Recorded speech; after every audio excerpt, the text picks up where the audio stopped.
Hey, Intellectuals, it's Tan, and welcome back for another Quick Wisdoms with Tan, where I provide unfiltered strategies for real world success.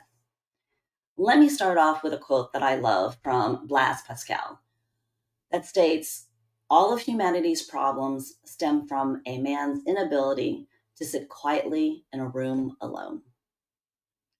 He wrote that in the 1600s, but it's just as true today. And most of us can't just sit in silence. We rush to fill the air with words, with emails, with decisions. So think about the last time you were in a meeting and there was silence after a question. It doesn't even have to be a tough question. What happened? Someone probably jumped in to fill it. And maybe it was you. That's just human nature. But here's something that I've been working on in teaching and coaching. In my public speaking mastery class that I took at Heroic Public Speaking, I learned about beats. And a beat is an intentional pause. It's not dead air, it's not stalling, it's a tool. You insert it so that your audience, your team, your customer, whoever it is that is listening or you're speaking to, has the space to process what you just said. And beats go beyond clarity. They create a space for critical thinking, strategic discussions, and contemplation. The best insights don't usually come in this rush, they surface in the beat. Now, let's add today's twist and challenge: artificial intelligence. AI is everywhere in our lives, and I would say, especially in GovCon. And when you use it right, it doesn't just make you work faster or be smarter. It creates the conditions for beats. So if AI handles the grind, the daily data checks, the compliance crosswalks, the competitive research, the mundane administrative tasks, that frees you to kind of step back, slow down, and think strategically. But here's the danger. If you use AI as a way to avoid thinking and to skip the beat, then you're just automating more bad habits. So AI doesn't replace judgment, it creates a space for it. And that space, that's the beat. So today's quick wisdom is all about the power of beats, why they're not a weakness, but one of the strongest tools that you can develop as a leader. So let's talk about the cost of skipping the beat. So here's the challenge. In GovCon, in leadership, in life, we rarely give ourselves room for a beat. Proposals run on a brutal timeline. Clients expect answers yesterday. Leaders get judged on how quickly they can make a decision or decide. Our current culture rewards speed. However, the problem is that when you skip the beat, you miss the bigger picture. So, as Abraham Lincoln famously said, give me 6 hours to chop down a tree, and I'll spend the first four sharpening the axe. That's where the beauty of the beat comes in: preparation, alignment, and thinking before acting. Skipping that step, and you're just swinging crazily at your problem. So let's break it down. Many of us work in proposals, and I see it all the time.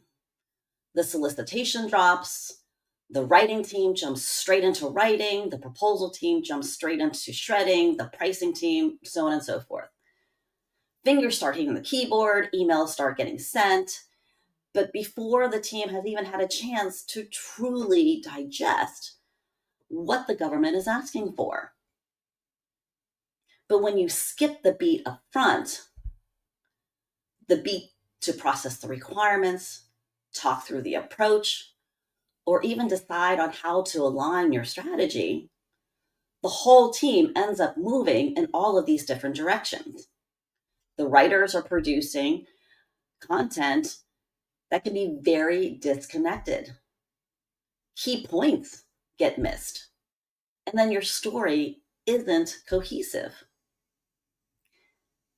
That one skipped beat means your proposal reads like 10 different voices trying to win 10 different contracts. And let's be honest, the government notices. So taking a beat at the start to slow down, absorb the requirements, agree on the approach, and align around one strategy is what turns a collection of writers and contributors into a winning proposal team. And that's how you move in the same direction with the same end goal in mind. Now, in negotiations, it's not that much different. This is where beats can really become your secret weapon. When you ask for something and you know that the other side is uncomfortable with that silence, use that beat in your favor. Most people will try to over-explain. They'll pile on justifications. They sweeten the deal too quickly, and then they start negotiating against themselves. And you know what that really kind of reeks of? Desperation and insecurity. The hard part is learning to sit in that silence, to be comfortable with being uncomfortable. And if you can hold that beat, really hold it, the other side usually breaks first. And in breaking that silence, they'll often reveal more, give more, and show their cards. In leadership, this is where beats can be incredibly powerful. This is where skipping the beat can do, I think, the most damage. When a leader reacts instantly to bad news, firing off emails, making snap judgments, or punishing the messenger, they don't just mishandle the moment, they become a reactive leader. And here's the bigger consequence. A reactive leader breeds a reactive culture. Let me say that again. A reactive leader breeds a reactive culture. Teams stop making decisions because they're afraid of triggering a knee-jerk reaction. They hesitate to propose innovation or to embrace change because they don't trust how their leadership will respond. And over time, that culture becomes cautious, rigid, and risk-averse, which is the exact opposite of what's needed to win in the current GovCon environment. So one single skipped beat at the top multiplies into an organizational-wide habit of fear and hesitation. So how can we turn the beats into power? Here's the truth. A beat isn't a weakness. A beat is strategic. When you take a beat, you're not slowing it down. In essence, you kind of are, but not the progress. You're sharpening your focus. You're giving yourself and your team that clarity to act with purpose instead of reacting on instinct. As Stephen Covey said, that most people do not listen with the intent to understand. They listen with the intent to reply. And that's very obvious in some conversations. The beat is what flips that script. It gives you time to understand before you jump in with a truly thoughtful reply. And those who have worked with me know that when I speak, I try to speak in a very deliberate way that is going to contribute to the conversation. But here's the uncomfortable part. Sometimes the beat has to last longer than what feels natural.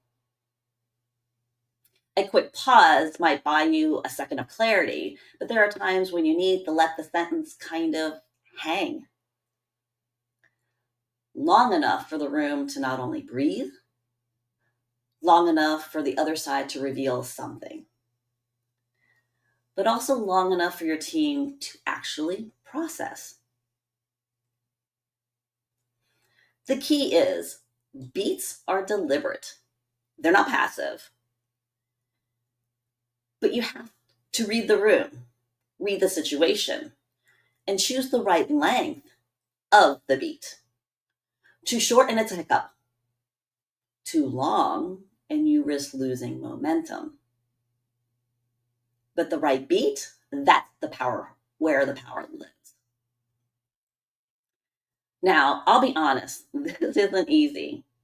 Coming from someone who speaks super fast all the time. And we've become an instant gratification society.